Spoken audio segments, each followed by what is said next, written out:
moi, j'ai envie, tu vois, qu'on parle un peu, par exemple, des réalités aussi dans les salles de classe, quoi, tu vois.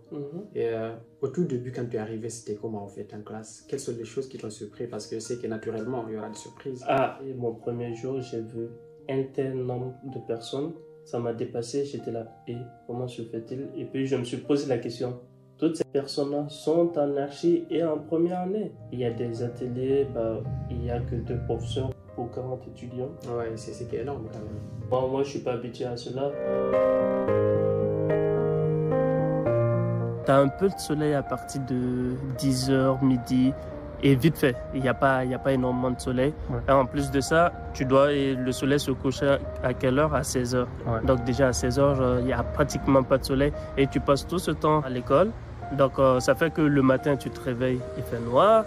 Tu rentres, il fait noir. Donc tu vois pratiquement pas de soleil. Et c'est la période la plus compliquée. Parlons de ton titre de séjour. Au bout de combien de temps tu as récupéré ta carte d'étudiant? Vu que j'avais déjà mon adresse, je pense pas que ça avait pris plus d'une semaine. Et pour mon titre de séjour, je pense qu'au bout d'une semaine aussi, j'avais mon titre de séjour. Et pour le logement étudiant, bon, moi, ça m'a pris quand même 2 semaines pour trouver. Donc le premier logement qui m'est tombé sur la main, tu l'as pris?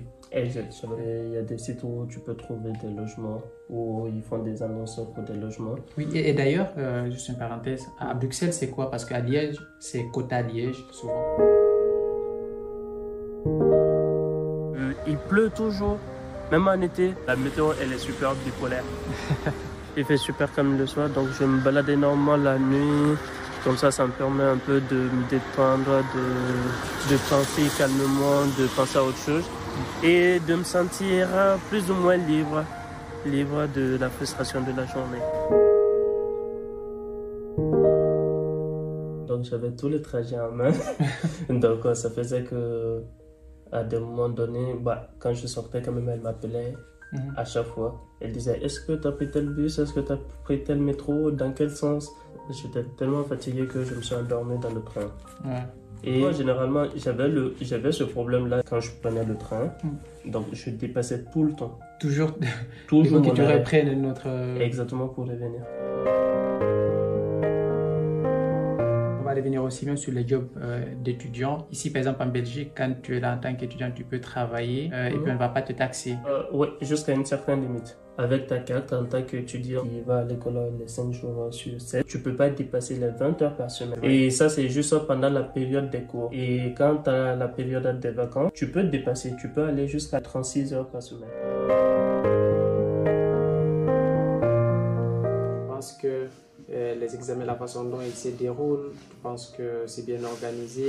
Tu vois, il y a un truc que j'ai remarqué dans mon école.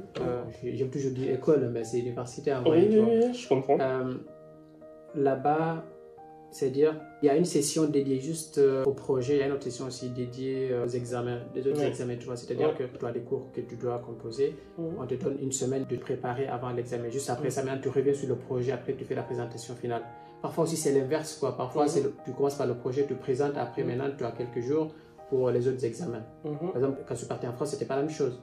Là-bas en France, c'était totalement différent. C'est-à-dire que tu passes tout en même temps. C'est-à-dire il y a le projet qui doit passer demain, mais le lendemain, tu as d'autres examens à passer. Tu vois, là-bas, c'est un peu plus tendu quand même.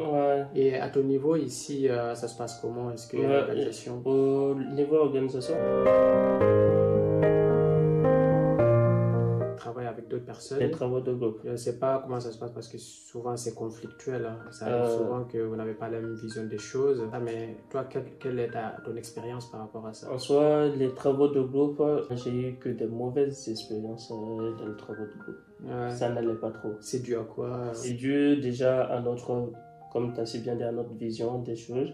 Il y a aussi cette question d'adaptation. Je ne comprenais pas ce que les autres ils voulaient. Et surtout, il y a d'autres personnes qui voulaient simplement qu'on travaille sur leurs propres idées. Ils voulaient tellement montrer que voilà, ce sont eux qui travaillent et que les autres ne travaillent pas. Les autres membres du groupe ont trouvé une autre personne qui, de base, ce sont des connaissances. Donc, ils ont dit qu'ils préféraient travailler avec l'autre personne qu'avec moi. Donc ils m'ont mis à la porte en disant désolé, il faut chercher notre groupe.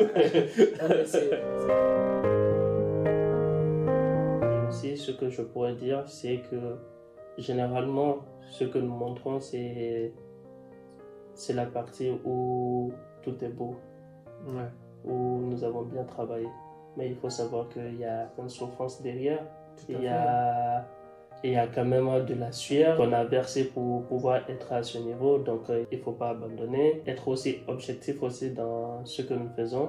Parce que c'est très difficile de quitter chez soi, venir commencer une nouvelle vie. C'est comme si tu reprenais totalement une nouvelle vie. Le fait de travailler donc avec elle, ça m'a aidé à comprendre comment est-ce que les choses se font ici. Là que dans mon pays, je sais que ça se fait différemment, mais ça me permet finalement, tu vois, d'avoir deux visions des choses et finalement de ne pas juger l'un ou l'autre, quoi. Ou mettre en avant l'un ou l'autre, non. C'est-à-dire, tout est différent, les choses se complètent.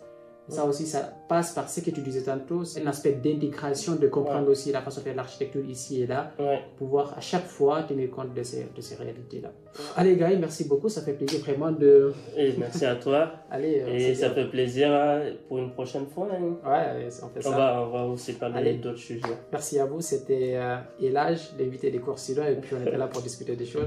J'espère que vous avez aimé. C'était Toka pour Coursidon, pour vous servir. Pour vous servir. Allez,